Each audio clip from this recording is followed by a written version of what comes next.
Welcome to big news. నేను మీ గౌసుద్దీన్ షేక్. ఉన్నదే రాస్తా, చూసిందే చెప్తా. ఎస్, ఉన్నదే రాస్తా, చూసిందే చెప్తా. కానీ కొంతమందికి ఉన్నదే రాస్తే నచ్చదు, చూసింది చెప్తే నచ్చదు. వాళ్ళకి సలాంను పెట్టాలి, గులాంగిరి చేయాలి, అన్ని అబద్ధాలే చెప్పాలి. నిజాలు రాస్తే, నిజాలు చెప్తే చాలామందికి నచ్చదు. అది అక్రమార్కులకు అస్సలు నచ్చదు. అవినీతి అక్రమాలు చేసే వాళ్లకు నిజాలు ఎప్పటికీ నచ్చవు. నా విషయంలో మరోసారి ఇది ప్రూవ్ అయింది. ఓ పెద్ద మనిషికి ఎందుకో కోపం వచ్చింది. మామూలు కోపం కాదు, ఆయన కోపం నశాలానికి అంటింది. ఏకంగా బెదిరింపు వాయిస్ మెసేజ్లు పెట్టాడు. నీ సంగతి చూస్తానంటూ రెచ్చగొడుతున్నాడు, రెచ్చిపోతున్నాడు. ఆయనకు ఎందుకు కోపం వచ్చిందో, ఆయనకు అసలు ఏం జరిగిందో తెలియదు. కానీ అందుతున్న సమాచారం ప్రకారం, అందుతున్న ఆలోచనల ప్రకారం ఆయన కూడా అక్రమార్కుడేనేమో. ఆయనెవరో జల్పల్లి కట్ట కింద వెలిసిన సబితా ఇంద్రారెడ్డి కాలనీకి ప్రెసిడెంట్ అట. మిత్రులను ఆరా తీస్తే తెలిసింది ఆయన కాలంలో అప్రకటిత ప్రెసిడెంట్. ఆయన చెప్పిందే రాజ్యం, ఆయన ఆడిందే ఆటాట. ఆయనకు కోపం వచ్చింది. ఏకంగా బిగ్ న్యూస్ గౌసుద్దీన్, నీ సంగతి చూస్తా, వచ్చేయి మా ఏరియాకు అంటూ రెచ్చగొట్టు వాయిస్ మెసేజ్ పెట్టాడు. నా నంబర్ పాపం అతని దగ్గర లేదేమో. ఓ మిత్రుడికి, తెలిసిన వ్యక్తికి ఆ మెసేజ్లు పంపి అతనితో ఫార్వర్డ్ చేయించాడు. ఏకంగా ఇష్టం వచ్చిన రీతిలో మాట్లాడుతూ నీ సంగతి ఏంటో చూస్తాం, సబితా ఇంద్రారెడ్డి కాలనీకి రా అంటూ సవాల్ విసిరాడు.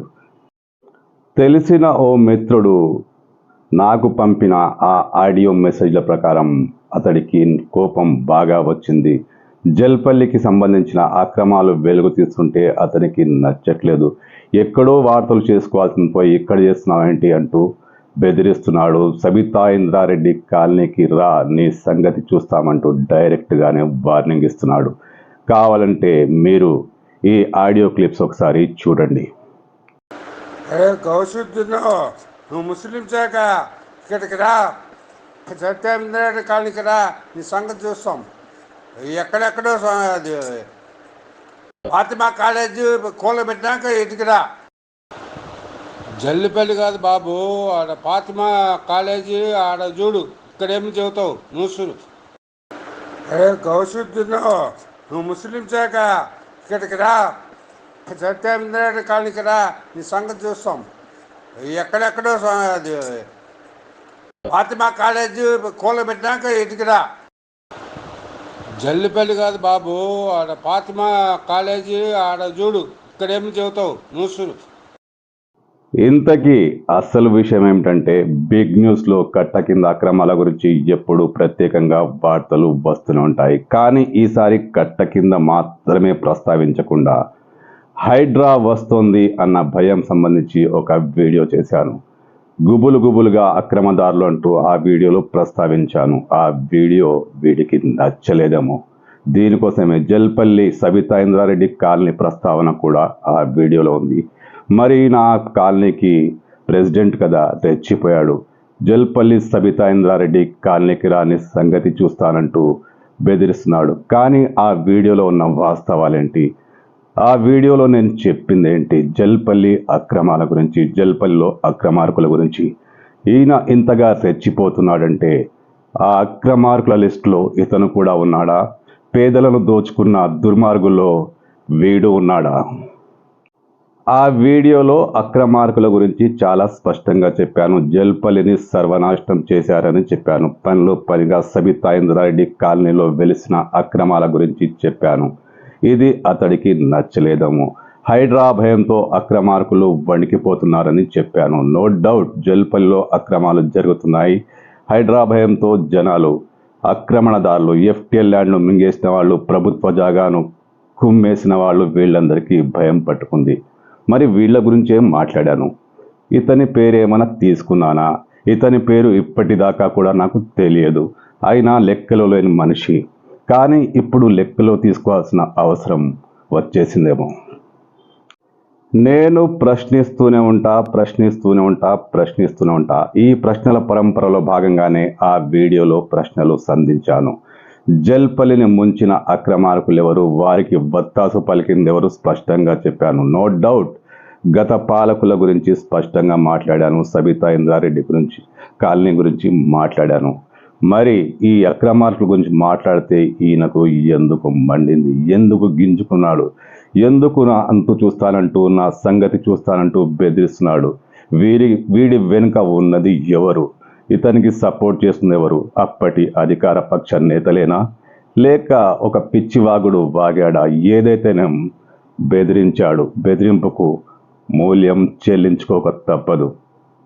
పోనీ సబితా ఇంద్రారెడ్డి కాలనీ ప్రస్తావన ఇతనికి నచ్చలేదనుకుందాం. మరి సబితా ఇంద్రారెడ్డి కాలనీలో జరిగిందేంటి, జరుగుతుందేంటి, జరగబోయేదేంటి ఇతనికి తెలియదా? అసలు సబితా ఇంద్రారెడ్డి కాలనీలో పేదలకు ఎన్ని ఇళ్ళు మంజూరయ్యాయి, ఎంతమంది కట్టుకున్నారు, ఇప్పుడు ఎంతమంది అక్కడ వచ్చి చేరారు? No doubt Sabitha Indra Reddy colony అక్టోపస్లా విస్తరించింది, FTLను పూర్తిగా మింగేసింది. అప్పట్లో అధికార వర్గం ఈ కాలనీకి అనుమతి ఇచ్చింది.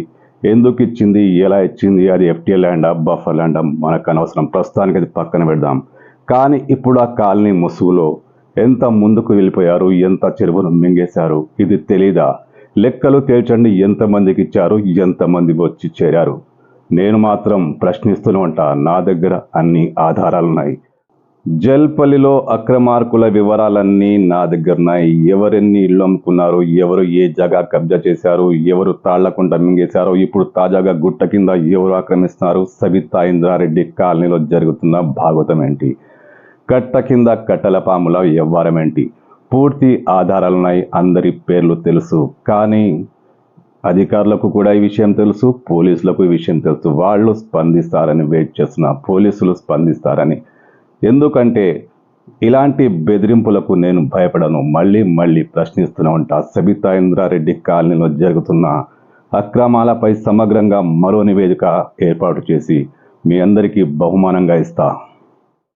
నా మతం గురించి ప్రశ్నిస్తున్నాడు. నీకెందుకురా బేవహూబ్? నేను ముస్లిం అయినా, హిందూ అయినా, క్రిస్టియన్ అయినా నీకెందుకు? నేను ముందుగా భారతీయుణ్ణి. నీలాగా మతాన్ని, కులాన్ని పట్టుకొని కుచించుకుపోయే మనస్తత్వంతో వేలాడను. ముందుగా భారతీయుణ్ణి, పైగా జల్పల్లి సంక్షేమం కోరుకుంటున్న వాడిని. ఖచ్చితంగా ఇలాంటి వీడియోలు చేస్తా. ఫాతిమా కాలేజ్ గురించి ప్రస్తావించావు, అదేమన్నా నా బామ్మర్దిదా? దాని గురించి ఎక్కువగా వీడియోలు చేస్తుంది నేనే. మొత్తం నా ఛానల్ చూసుంటే నీకు తెలిసేది. ఏదో ఒక వీడియో పట్టుకొని పిచ్చి వాళ్ళ వాగుతున్నావు, కానీ తప్పు చేశావు. వాయిస్ మెసేజ్ ఒక పక్కా సాక్ష్యం.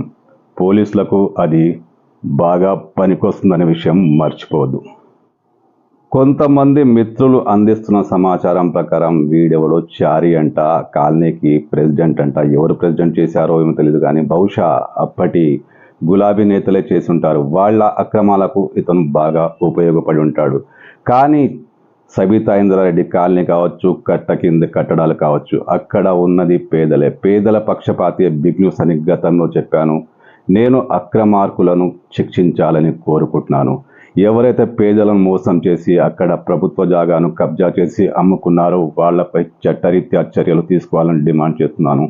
అలా చేస్తే, నిజంగా అలాంటి యాక్షన్ తీసుకొని పేదలకు సపోర్టుగా ఉండి ప్రభుత్వం అక్రమార్కుల పని పడితే ఈ పెద్ద మనిషి కూడా ఉంటాడేమో బహుశా. చివరగా నేను చెప్పేది ఏంటంటే, నా 30 ఏళ్ల సర్వీస్లో వివిధ పెద్ద ఛానల్స్లలో పనిచేశాను. ఇలాంటి తాటాకు చప్పుళ్ళు చాలా ఎదురయ్యాయి. నేను దేనికి భయపడను. ఇలా భయపడి ఉంటే 30 ఏళ్ల కిందే నా జర్నలిజం జీవితం ముగిసిపోయేది. ఇలాంటి పిచ్చివాగుళ్ళే కాదు, దాడులు ఎదుర్కొన్నా. ఇలాంటి వారి పట్ల నేను అప్రమత్తంగా ఉంటూనే వారికి చివరిగా ఎదురుగా హెచ్చరిక చేస్తూ ఉంటాను. నువ్వు కూడా అంతే. నువ్వు తాటాకు చప్పుడువి, ఒక పిచ్చుకవి. ఇలా బెదిరింపులకు పాల్పడే బదులు డైరెక్ట్గా రా.